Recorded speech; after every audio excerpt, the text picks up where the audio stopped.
2 months in. The Chiefs are reeling a little bit. Where are we with Taylor and Travis and the Chiefs? Just give us the update.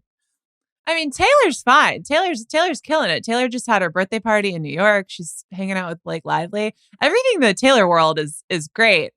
I personally am a little nervous. I'm holding my breath that she is going to start getting blamed for the Chiefs' struggles, which are not her fault. They're not Travis's fault either. But I wonder if the tide is going to turn from the NFL side. But I don't think she really cares about that. She's living her life.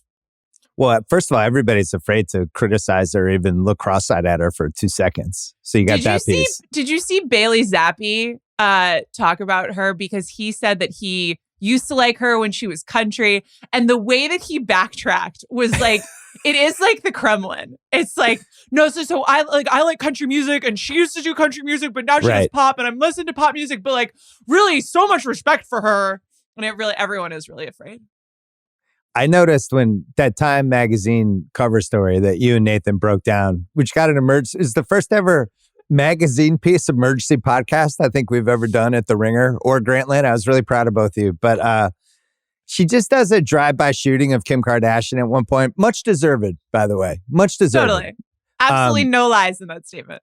No lies. It had been brewing for 7 years, and she's wired like Michael Jordan, where she remembers every slight, every time her feelings have been hurt by anyone. She's always going to get revenge at some point. And what was interesting was, I don't think Kim said a peep, right? She just was like, Kim cool, had I'm been out. Sort of like inching towards sort of trying to see if there could be forgiveness. Like she was using Taylor songs in her Instagram stories. And she said something in an interview maybe last year about how, Kanye really made her do it with the video and blah, blah, blah, blah, blah. So there hadn't been any sort of direct overture, but there had been, you could tell she was trying to creep back into the good graces, and Taylor just slammed the door. I hope she never, ever gives her 1 second of the time of day. Because when the roles were reversed and Kim had a little more power and a bigger platform in some ways, and Taylor was a little bit vulnerable, Kim seized. She jumped on it with that weird edited. I just thought the whole thing was just lousy. I didn't like it. Well, and Taylor never should, because the problem for her with Kim and Kanye always was that they could be messy in a way that she can't be messy. Like, you've bought it. If you buy into the Kardashians, you're buying into drama. But Taylor takes a reputational hit if she's like nasty or rude or anything. So she can't get dirty in the way that they can. They are bad. I mean, obviously, now the Kanye conversation is completely different, but just anything in that orbit is bad news. Well, her documentary, and she's one of the people that kind of ushered in the era of the infomercial documentary. It's a documentary, but not really. The artist is in charge of it. We're only getting little snippets of real stuff that is interesting because they're controlling most of it. But the most interesting part of that documentary was the 2009, the Video Awards, Kanye coming on stage, and just how traumatizing that was. I'd never really thought about it since it happened, and it made me feel terrible for her.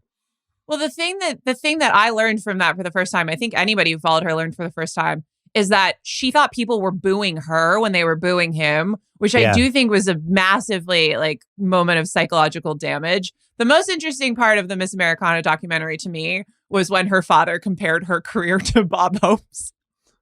That to me was really eye-opening. What does that even mean? It was about her talking about politics, and he was like, Bob Hope never did this. And her mom is just like, what the heck are you talking about? It is the most illuminating, just look at her inner circle. But the Time profile was exactly like the documentary. This is a Taylor thing. She doesn't talk to the press. She doesn't need traditional media. She doesn't need to do profiles all the time, blah, blah, blah, blah, blah. She turns everything down. And then every 3 or 4 years, she just does one thing, and she gives some comment on every topic people have cared about that relates to her over the last couple of years. So it's like the Notebook dump, but as an interview about her life. She just does a notes dump, and there's no detail about exactly what happened, or it's all very planned and thought out and strategic. But she just will tell you exactly what she thought about Scooter Braun and the Kim stuff and going out more in public and just like everything that is a big Taylor topic, she will just address it. So I saw a lot of parallels between the doc and the Time thing. I'm going to give you a Taylor Travis take. This is great. I never get to talk about this stuff in my podcast. I'm sure there's like 20% of the people who are like, you fucking kidding me? Can you just get to whether Belichick's coming back or not? Dads, Brads, No. and Chads. Let me as cook. Taylor would call Let them. me cook. I got my apron on. Let me cook.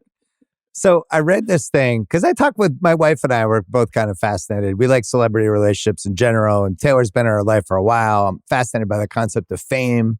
She's the most famous person I think we've seen as an artist, really probably since Michael Jackson. I think that's fair. And you and Nathan talked about that a lot. And Michael Jackson did not handle that well. Fame is also totally different now too. True. And you have to monitor it 24/7 constantly in a way that maybe Michael Jackson didn't. The thing that concerns me about the future of their relationship. So I saw he was planning a birthday party for her. Travis Kelce, he's making like $11 million a year playing for the Chiefs. He's making money from his podcast. He's got some endorsements. I'm going to say he's in the low 20s, but you're dating Taylor Swift or you're dating anybody that famous. It's not like he's like, hey, Taylor, I got us 2 first-class tickets on Delta to fly to Kansas City. Like, you're private everywhere you go. You have handlers everywhere you go. You're in the penthouse suite everywhere you go. There's a lifestyle thing that I think only a few people could date her, but also have the money, which then means she's paying for most of the stuff. And then that gets into a whole, oh, this is weird. You're paying for stuff. I just don't know how that plays out. There's a TikTok that I love that I have saved where, I don't know, it's just 2 random people. But one of the guys is like, he's a mid-40s like guy. And somebody is saying, guess Travis Kelce's net worth and then guess the net worth of Taylor Swift's cat, Dr. Olivia Benson. Or it actually might be Meredith. I forget which cat it is. Okay. But one of the cats is at like 93 mil and Travis is around 30 or whatever. One of the cats is at 93 mil?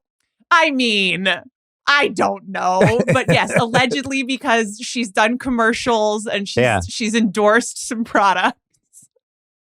And the guy is just sort of like processing this information and he starts laughing and just asking the right questions, as in, so people know, like Taylor Swift's fans can identify the cat in a commercial fast enough so that Fancy Feast would blah, blah, blah, blah, blah. And it's a special moment. So I hear where you're coming from. Yeah, because I just wonder, like, when you're that famous and that rich, can you only date other people who are in your kind of network of wealth? Or maybe she's on the flip side. Maybe it's not about that and she's such a great, I don't know. I'm monitoring it because there's lots of different reasons these go sideways. Is it easier in some ways because there's no question about who is orchestrating the logistics of everything? Oh, I read that story about the Oprah Stedman model. If they're going somewhere, she's saying, Travis, go to the airfield at this time. Plane's going to be there for you. Get on, come to me. I've got the car. I've got it under control. I don't quite understand what happened with the birthday party because on her birthday, she went to Zero Bond, which is a club in New York that she's been going to for months and months and months. So I don't think I'm not sure I buy that he was planning anything and then he didn't Maybe go just did because the he had to invite stay list for football stuff.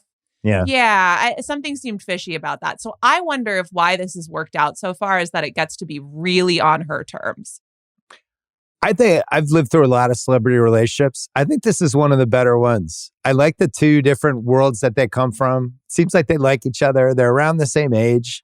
They both kind of get something out of it, which is always a key to the celebrity relationship, right? Like when Jennifer Aniston starts dating Brad Pitt, he's this on the rise movie star about to be an A-lister. She's on Friends. She's an A-lister. And it's like, look at us. The 2. Now it almost is like the 1 + 1 = 3, which is what it feels like here. I mean, for what it's done for him from a career standpoint has been kind of jaw-dropping. Massive. Yeah. But she also seems pretty cool to date. I don't know. Like, kudos to him. I'll be interested. Do you think they get engaged? I have no idea. I just simply have no clue. She is at that stage of life. It seems like they're moving very fast, but I also don't know, like, she has that celebrity thing where you're sort of frozen. And she said this, I think she said this in the Miss Americana doc, where you're sort of frozen at the age you get famous. Yeah. So I think in her brain, there's a part of her that's just still 15. And I think it makes it very hard to figure out, is she really ready for that? Does she really want that? Is all of the stuff with the tour gearing up to take a step back and maybe start a family and blah, blah, blah, blah, blah.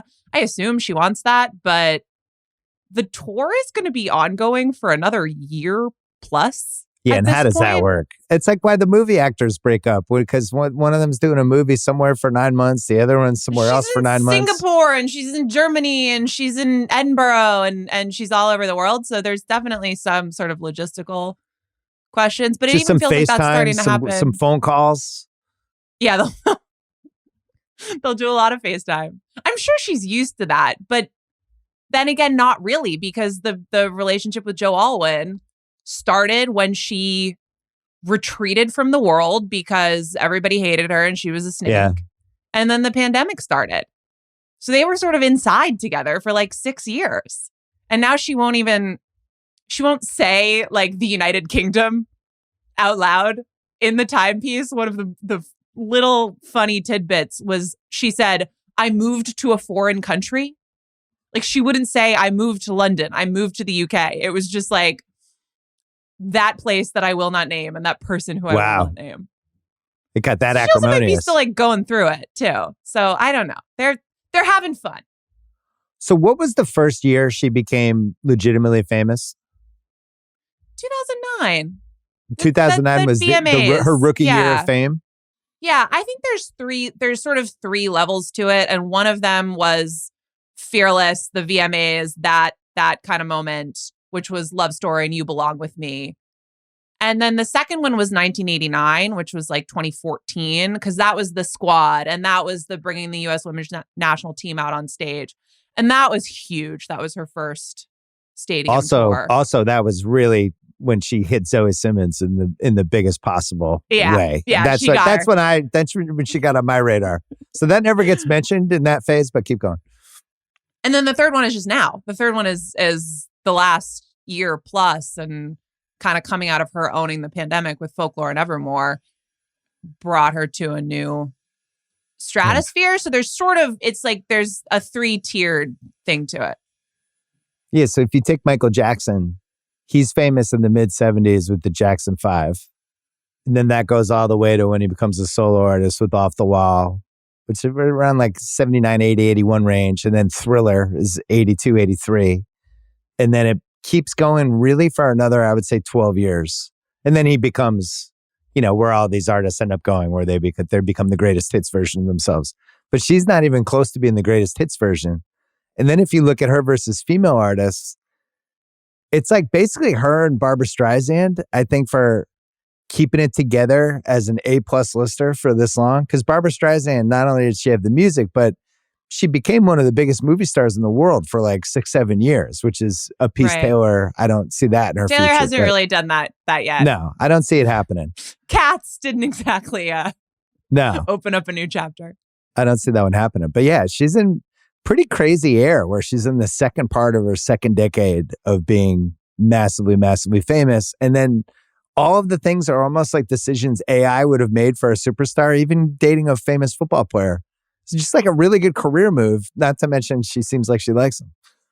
Here's the thing about, I think sometimes Nathan and I were talking about this recently. The comp to me is LeBron in the sense that a superstar who's been around for so long and we have such a public history with. Yeah. And at a certain point, you get to a place where it's like, okay, I know this person rubs some people the wrong way.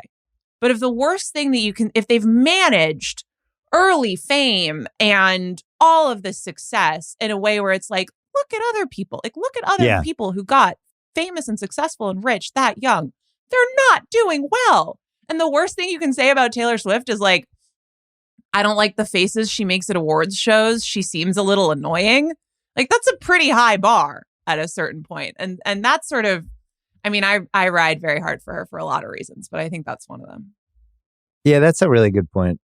Like how many how many female artists became famous either in their mid-late teens or in their 20s, and it started to go sideways within like 5-6 years. And it never 1 inch went sideways with her. And if it did, we didn't even really know about it. Right. I mean, what's the worst? I'm sure people would have different answers to this, but if the worst thing that she's ever done is that she didn't speak up politically in 2016 and came to regret it. And it's, I mean, I think she regrets that. It's probably unfortunate to a lot of fans, but I don't know that there are worse indictments out there than that. Well, also and you saw it with the concert tour, the amount of songs that she has at this point that people have like genuinely connected to. And you're talking 3 generations now of fans that different songs mean different things. It's really, it's a little Springsteen-ish, because this is what Springsteen was like at his peak, where he had enough of a catalog and enough albums, and people argued about what the different album, which was the best one, what was his best song. Everybody kind of had their 3 or 4 favorite Springsteen songs that were their songs. And it's very similar to it. It reminds me of that. I want to know how long it'll last. Like, I wonder because, if I have kids, I will definitely be in the car at home or whatever going like, you got to listen to this. This is Taylor Swift. Like, I love Taylor Swift. Taylor Swift was the biggest thing when I was growing up and blah, blah, blah, blah, blah. Will they roll their eyes at that and be like, oh, whatever? Or will it be cool? Will it be like, oh yeah, I want to get into the classics, or she's such an icon, I have to know? Like, what in however many years where she'll be? Because she's really captured, she's captured young people now. And what kind of staying power that leads to, I think will be fascinating. Well, and she also ruined the Chiefs. No, I'm just kidding. I didn't really mean that. He's an adult man. He is an adult man who can make his own decisions. You know what ruined the Chiefs? The fact that Travis Kelce is 34 and plays a position where you get the shit kicked out of you every week, and tight ends usually last 8 to 10 years. The fact that they have a wide receiver group that can't catch and doesn't know where to stand. Right. And drops big plays. And they're one of those where they could easily have 3 more wins. You did 3 more plays, 3 more wins, and they would have it. I'm like really flirting with being just completely out on them. They're too... Mahomes throwing to wide receivers, Mahomes throwing to running backs and tight ends is like as Mahomes as ever. Mahomes throwing to wide receivers is in like Desmond Ridder territory statistically. I don't buy, like, you can't win a Super Bowl like that.